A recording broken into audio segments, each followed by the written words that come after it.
Day 372. Just finished the push-ups. 130 for the day. Day rating's a 7. I'd work. It's one of those days, typical Monday, that you wake up and just say, I wish today was Sunday and I could sleep in a little bit longer. So definitely hit the snooze button 3 or 4 times before getting up and be like, okay, we really gotta get ready. Gotta walk Momo. Gotta get some clothes ready. Make sure I have lunch. Then get out the door. A little bit late. Had a little traffic, didn't help. But work was fairly smooth. Just talking about 3 or 4 other employees about the Batman movie. That was pretty fun. We all had similar favorite moments. My one buddy Nick keeps going like it's really into it. He really enjoyed it. And just like, what are they? Where are they? Like, what'd you do? So we've been getting a kick out of it, just randomly stopping by each other's desk and saying something. Just go vengeance. Just it's so silly, but when you have that monotony at work, these little things help pick you up, especially on a Monday. But that went fine. I'm back to that task where I'm working on the computer, the printer, which feels like it's back from not Independence Day, but Terminator, and the computer's alive because you walk by it, and within about 3 to 5 feet, it turns on. Creeps me out still. But the day was fine. Got back from work. Played with the pup a little bit. Tried to play with little toys. Clean up. Swept real quick. Did a couple dishes. Gave her a little treat. Was playing around with her. Like chasing her around a little bit. Giving her little hugs. Getting her to kind of jump and play. Get excited. And then hung up the pull-up bar on across the door hinge and did 6 sets of 10 pull-ups. So 60 for the day, and it feels good. Those feel like they're getting easier and easier to do more than 3 sets of 10, which is good. That's the point. That's why I keep practicing those. Then took the pup out for a walk. She did fairly good. She had one little incident, but she did all right. Nothing crazy. Then we came back in, gave her little treat. Went to the group run. I was a little bit late there. Thankfully, I was pretty aware of what trails they run, and so I was looking left, looking to the right. I didn't see anyone, so I was like, good chance they went down the middle. And within about half a mile, I caught them. And my buddy Jason had texted me and said, I'm going to be late, so I'll try to catch you guys on the trail. I said, okay. And he was there before I was.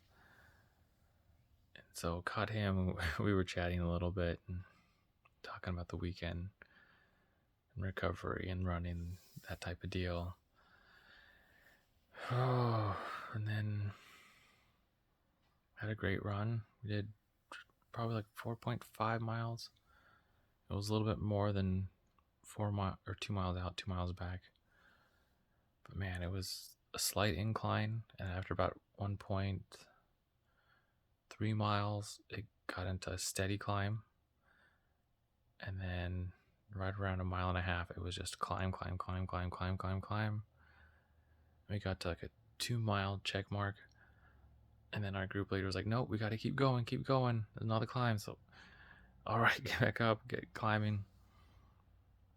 So it was close to 2.25 out, 2.25 back. And on the way back, pretty much knew the trail.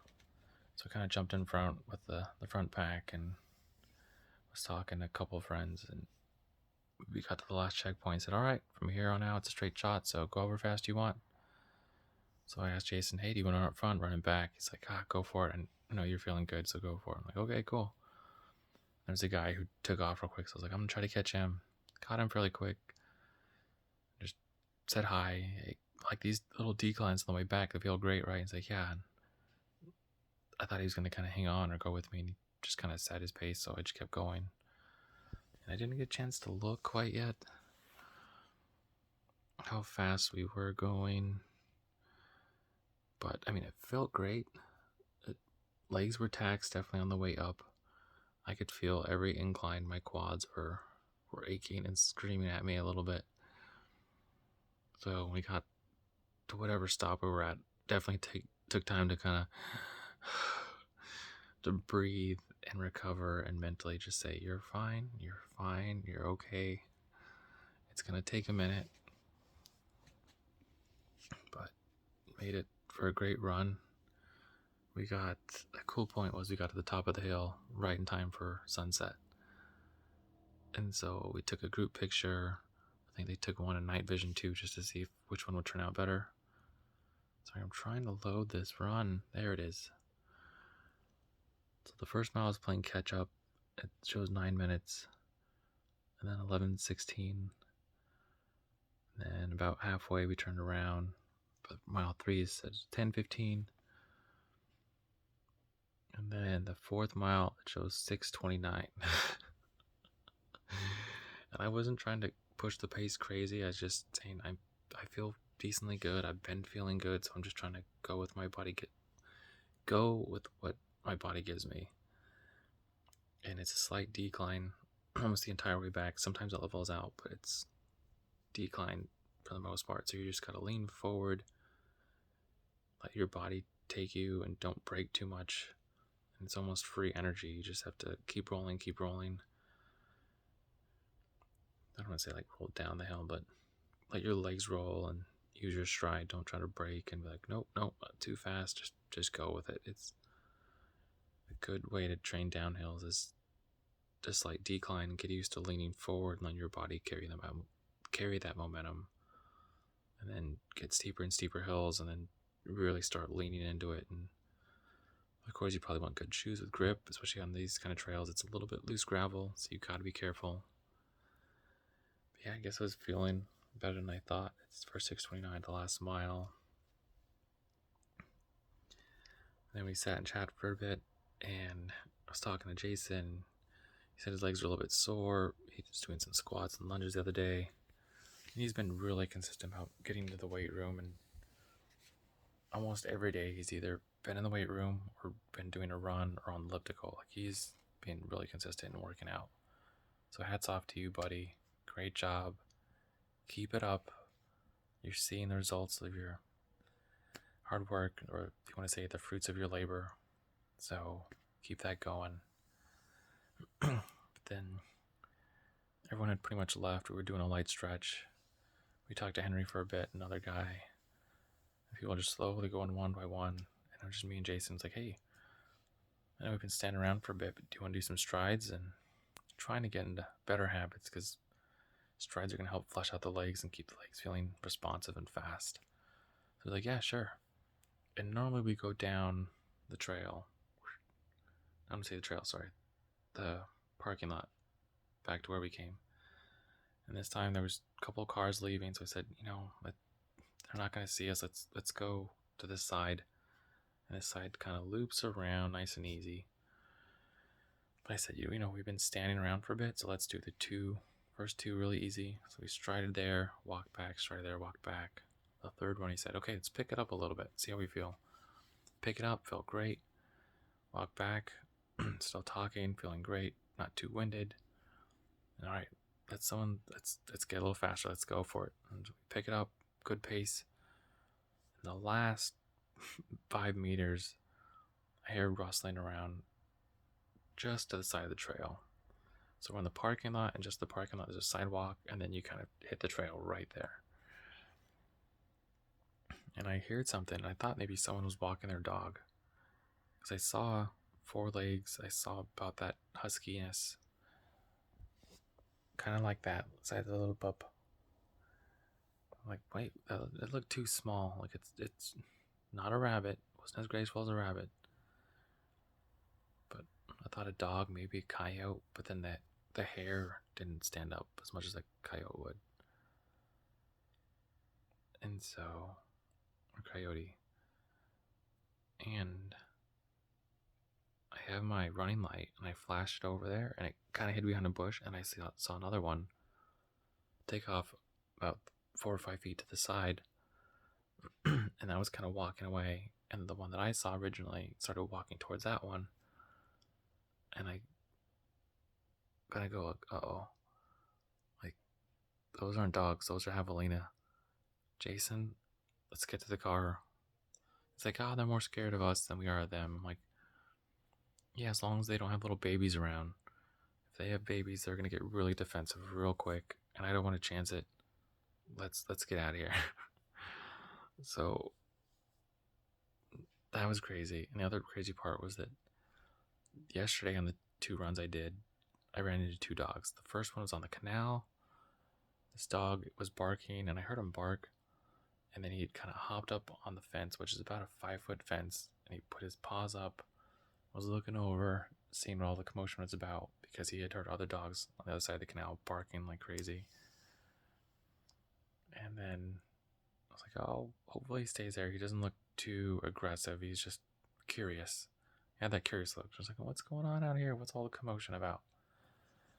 So I go, and about another 10-15 seconds later, I hear someone kind of like, no, come back, come back. Let's say the dog's name is Bucky. Bucky, Bucky, come back. Bucky, come here. And I turn around. Sure enough, Bucky's behind me about 20 feet. Just nice and easy jog. But it has a leash on. It's not charging at me, so I'm not threatened. But I'm worried that this kid, maybe 10 or 12, lost his dog and doesn't know if they can jump the fence and get back. So I turn around, pause the watch, and come on, dog, go back home. The dog looked like a Malamute or a Husky, so almost like a sled dog, which is kind of known for running and being active. So the owner's calling him. I'm kind of trying to shoo him, like, I'm not gonna run if you're here. And so the dog looks at me and is like, what the heck? I thought we were going for a run. And looks back at the owner and looks back at me like, are you sure? I'll go with you if you want to go. And like, still looks playful. I'm like, all right, fine, I'll go back home. So it turns around, goes back home, and I make sure it's within 5-10 feet of the fence where the kid was, to get the dog back. And dog hopped back over. It's good to go. Finished the other 9 miles of my run, came back, was done. The second run, I go with my friend, the other side, not the other side down, but on the other side. And we're within the last mile and a half. And again, we hear people on the other side of the street talking. I hear a little dog. It sounds like a Chihuahua type, so smaller, just small dog syndrome, right? And it's barking, and then I hear it, no, come here, come back.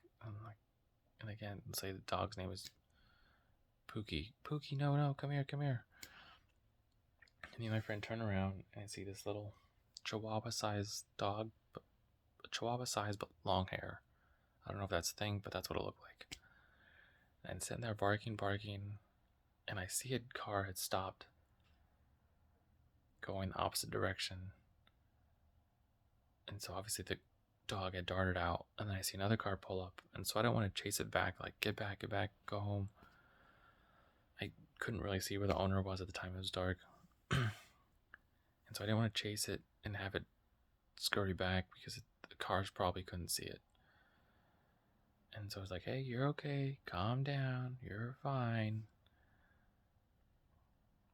And the dog was just being protective, didn't look threatening. And my friend has had bad experience with dogs and kind of took off. I was a little bit annoyed, just, you gotta keep your hand on your dog, an eye on your dog, and keep the leash in your hand. And I know that, but just having Gamor's experience 2 weeks ago, I completely understand. And so I wait there, and the owner's like, I'm so sorry, Pookie, what are you doing? Oh my gosh, I'm so sorry. I'm like, it's fine. Hopefully your dog's okay. So it's kind of like 3 instances on the last 3 runs where I've had issues with animals. So that's it. That's the story. That was the day in a nutshell. So run your life with health and happiness, and have a good night.